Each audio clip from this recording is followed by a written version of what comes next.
गर्भावस्था के अंदर, प्रेगनेंसी के अंदर जो शिशु के चारों तरफ जो पानी होता है, यानी कि जो एमनियोटिक फ्लूइड होता है, वह किस चीज़ से बनता है। महिलाएं ये बहुत कॉमनली जानना चाहती हैं कि ये पानी आखिरकार किस चीज़ का बना होता है, क्योंकि जब भी उनका चेकअप होता है तो डॉक्टर उन्हें बताता है तो पता चलता है कि पानी का अमाउंट ठीक है, कम है या ज़्यादा है। तो ये पानी बनता किस चीज़ से है, आइए जानते हैं। मैं doctor Deepti Jain, gynaecologist from advance hospital Ahmedabad.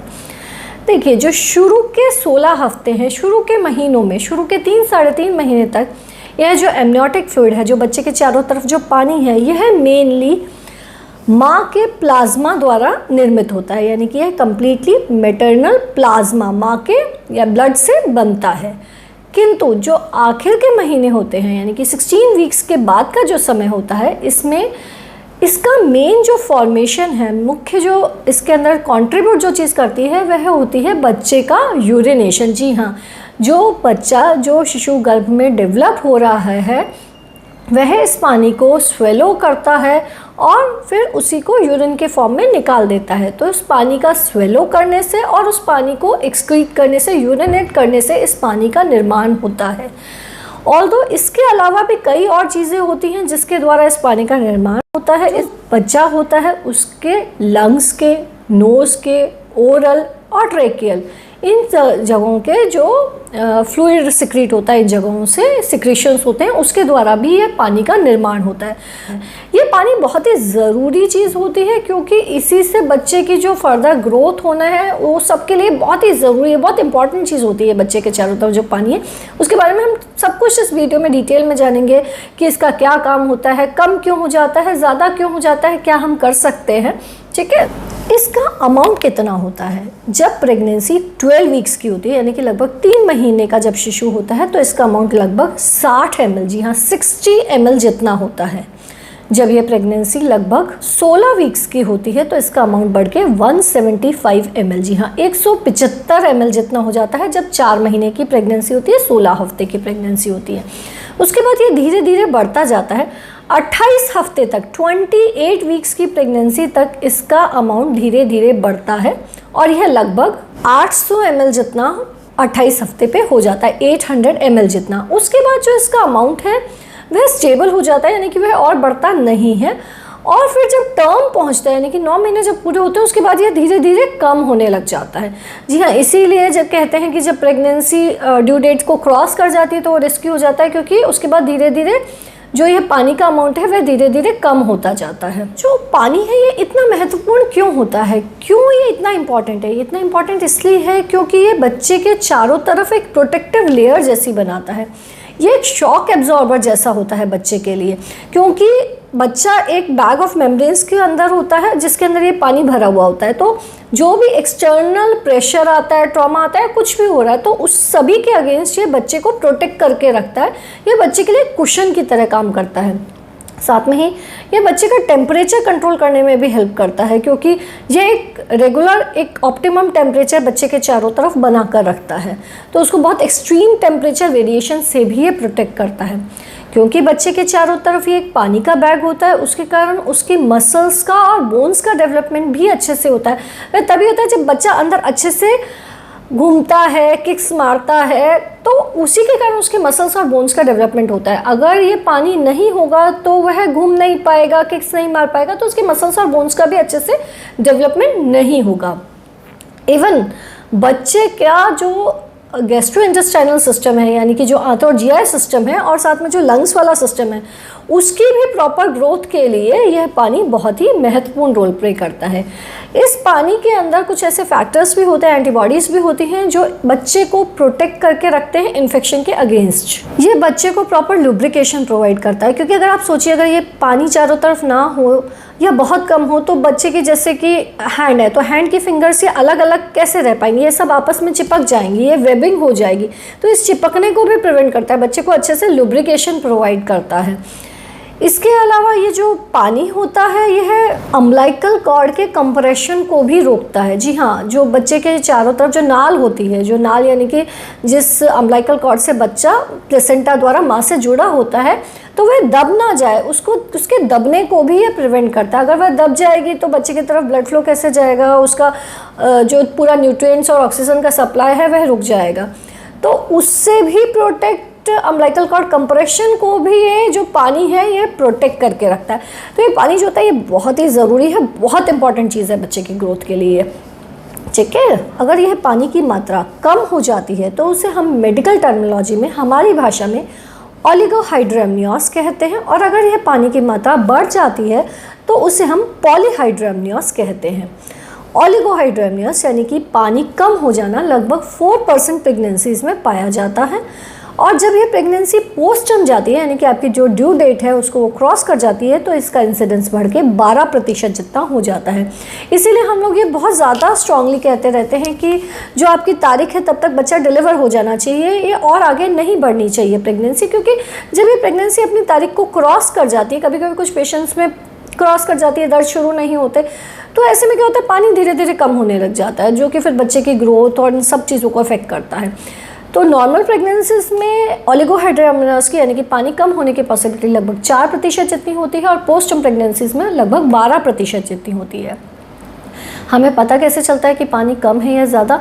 वो हमें यूजुअली सोनोग्राफी के द्वारा पता चलता है। सोनोग्राफी में हम जो ये बच्चे के चारों तरफ पानी है उसको कैलकुलेट करते हैं, एमनियोटिक फ्लूइड इंडेक्स निकालते हैं। अगर इसकी मात्रा 5 से कम होती है तो हम उसे काफ़ी सीवियर ओलिगोहाइड्रोएमनियोस कहते हैं, और अगर यही मात्रा हमारे को 20 से ऊपर मिलती है AFI तो हम उसे पॉलीहाइड्रोएमनियोस कहते हैं। 10 से 15 की वैल्यू का हम नॉर्मल मानते हैं, 10 से नीचे भी हम कहते हैं कि यानी कि पानी कम होने लग गया, और 5 के नीचे जाने का मतलब होता है पानी काफ़ी कम होने लग गया है।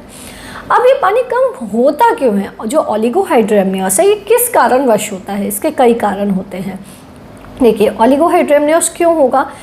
जब हमने यह डिस्कस किया कि पानी जो है वो बच्चे की स्वेलोइंग से बन रहा है, उसके एक्सक्रीशन से बन रहा है, तो बहुत बार जब बच्चे के अंदर कंजेनाइटल एनॉमली होती है यानी कि कोई जन्मजात विकृति पड़ी हुई है, यानी कि उसकी किडनीज ढंग से काम नहीं कर रही हैं, या यूरिन का जो बाहर निकलने का रास्ता है उसमें कहीं ब्लॉकेज है, यूरेथ्रल वॉल्व पड़े हुए हैं, तो भी ये पानी का अमाउंट कम हो सकता है। कभी कभी कुछ जन्मजात विकृतियों के क्रोमोसोमल डिसऑर्डर्स के अंदर भी इस तरह से पाया जा सकता है।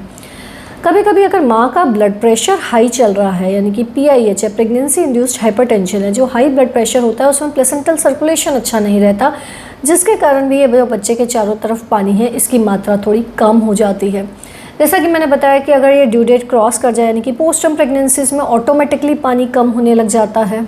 प्लेसेंटल इनसफिशिएंसी है यानी कि प्लेसेंटा अच्छे से काम नहीं कर रहा है, तो ऐसे केसेस में भी पानी का अमाउंट कम होने लग जाता है। कभी कभी मरीज़ कुछ दवाइयों पर होता है, कई दवाइयाँ ऐसी होती हैं जैसे कि PG इनहिबिटर्स या AC इनहिबिटर्स, तो ये दवाइयों पर जब मरीज़ होता है तो भी पानी का मात्रा थोड़ी कम हो सकती है। अभी बच्चेदानी के इन्फेक्शंस जो होते हैं यानी कि वेजाइनल इन्फेक्शंस हैं या यूरिनरी ट्रैक्ट इन्फेक्शंस है, नीचे के भाग में पाए जाने वाले इन्फेक्शंस हैं, यह भी पानी की मात्रा को कम कर देते हैं। अब अगर पानी कम रह रहा है तो प्रॉब्लम क्या आ सकती है? हमें क्यों इतनी चिंता होती है कि पानी कम तो नहीं है, कम तो नहीं है? देखिए, अगर पानी ज़्यादा कम हो रहा है तो प्री टर्म डिलीवरी के चांसेस बढ़ जाते हैं, यानी कि हमें समय से पहले बच्चा निकालना आ जाए अगर ज़्यादा कम पानी हो जाए। बच्चे की ग्रोथ में डेफिनेटली प्रॉब्लम आ सकती है अगर पानी ज़्यादा कम चल रहा है। जो बच्चे के चारों तरफ जो नाल होती है, अम्बिलिकल कॉर्ड होती है, वह दब सकती है। वह दबेगी तो फिर बच्चे का जो पूरा ब्लड सप्लाई है, ऑक्सीजन सप्लाई है, उसमें प्रॉब्लम आएगी, तो उसकी ग्रोथ में प्रॉब्लम आ सकती है। या ज़्यादा दब जाए तो बच्चे की धड़कन भी बंद हो सकती है। नॉर्मल डिलीवरी के चांसेस कम हो जाते हैं, सिजेरियन के चांसेस बढ़ जाते हैं, क्योंकि डिलीवरी के लिए ज़रूरी है कि बच्चा ठीक से नीचे खिसके, उसके लिए पानी का अमाउंट नॉर्मल होना बहुत ही ज़रूरी है। तो अगर पानी का अमाउंट कम है तो नॉर्मल डिलीवरी होने की संभावना भी कम हो जाती है, सिजेरियन का रिस्क बढ़ जाता है। अर्ली स्टेजेस में यानी कि शुरुआती महीनों में ही अगर ये कम होने लग जाए तो मिसकैरेजेस भी हो सकते हैं। बच्चे के अंदर पानी कम होने के कारण कभी कभी डिफॉर्मिटीज़ भी आ जाती हैं, क्योंकि वो एक ही पोजीशन में रहता है, मूव नहीं कर पाता है, तो कभी कभी क्लब फुट हो जाता है, यानी कि पैर की जो शेप होती है वो सीधे होने की जगह फुट जो होता है वो क्लब फुट, थोड़ा टेढ़ा मुड़ा हुआ पंजा भी हो सकता है बच्चे का।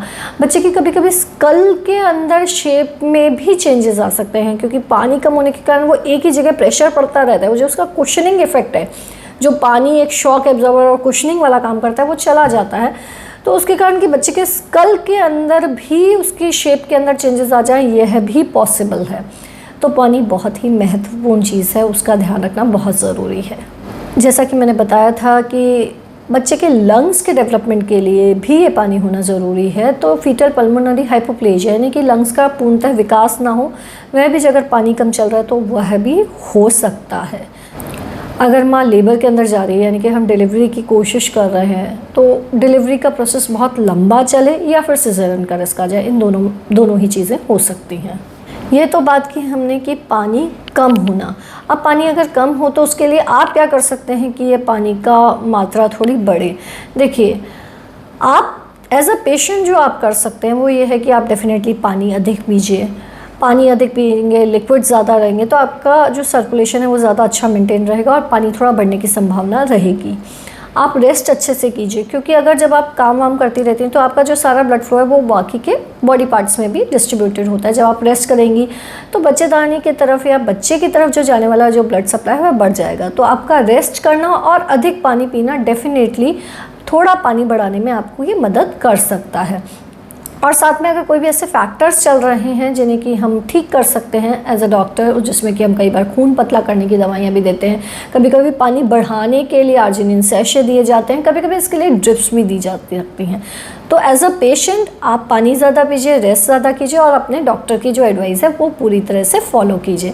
एज अ डॉक्टर जो हम कर सकते हैं वो, अगर कोई ट्रीटेबल कॉज है, यानी कि बीपी हाई चल रहा है, तो हम उसको कंट्रोल में ला सकते हैं, खून पतला कर सकते हैं, ताकि खून पतला करने की दवाई दे सकते हैं ताकि सर्कुलेशन अच्छा रहे, आर्जिनिन सैशे दे सकते हैं और ड्रिप्स दे सकते हैं। ठीक है, अब हम आते हैं, ये तो हमने बात की पानी कम होने के बारे में। दूसरा होता है पानी की मात्रा अधिक होना, यानी कि पॉलीहाइड्रोएमनियोज होना। जब एमनियोटिक फ्लूइड इंडेक्स यानी कि AFI 20 से ऊपर होता है, 20 से ऊपर होता है, तब हम उसे पॉलीहाइड्रोएमनियोज कहते हैं। 10 से 15 का लेवल नॉर्मल है, 15 के ऊपर भी हम उसको थोड़ा ज़्यादा की साइड में ही कहते हैं, पर 20 के ऊपर है तो क्लियर एंड क्लियर पॉलीहाइड्रोएमनियोज है। अब ये पॉलीहाइड्रोएमनियोज क्यों होता है? क्या आपने पानी ज़्यादा पी लिया इसलिए हो गया? जी नहीं, पानी अधिक पीने से कभी भी पॉलीहाइड्रोएमनियोज नहीं होता। पॉलीहाइड्रोएमनियोज होने के जो कॉमन कॉजेज़ होते हैं उसमें सबसे कॉमनेस्ट जो होता है वो होता है कंजेनाइटल अनॉमलीज, यानी कि जन्मजात विकृतियाँ, जैसे कि ओपन स्पाइना बाइफिडा पड़ा है, एनेनकेफेली है। तो सबसे कॉमनेस्ट रीज़न ये कंजेनाइटल अनॉमलीज। दूसरा जो कि हमें सोनोग्राफी में नज़र आ जाती हैं, इसीलिए हम एनॉमली स्कैन्स वगैरह कराते हैं। दूसरी कॉमन चीज़, यानी कि प्रेगनेंसी में अगर एक बच्चा नहीं, ट्विन प्रेगनेंसी है या ट्रिपलेट्स हैं, तो भी पानी अधिक होने के चांसेस रहते हैं, मल्टीपल प्रेगनेंसी जिसे हम कहते हैं। तीसरा, डायबिटीज़, अगर आपके शुगर लेवल्स हायर चल रहे हैं तो भी पानी की मात्रा अधिक होती है।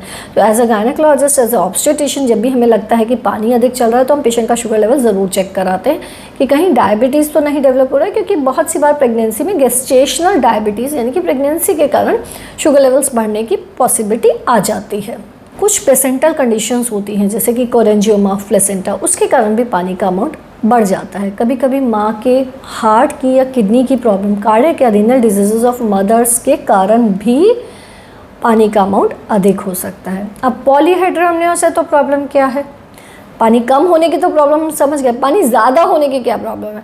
देखिए, पानी ज़्यादा है तो जो बैग है वो बड़ा भरा हुआ बैग है, बच्चे के लिए अच्छा बड़ा स्विमिंग पूल है, पर प्रॉब्लम ये होती है कि पानी ज़्यादा होने के कारण समय से पूर्व वह लीकिंग शुरू हो जाए, उसके चांसेस अधिक रहते हैं, यानी कि वो जो पानी की थैली है वो फट जाए। अगर वो थैली फट जाएगी तो हमें फिर जल्दी डिलीवरी करानी रहेगी, तो प्रीटर्म डिलीवरी होने के चांसेस पॉली में भी ज़्यादा है और ओलिगो में भी ज़्यादा है।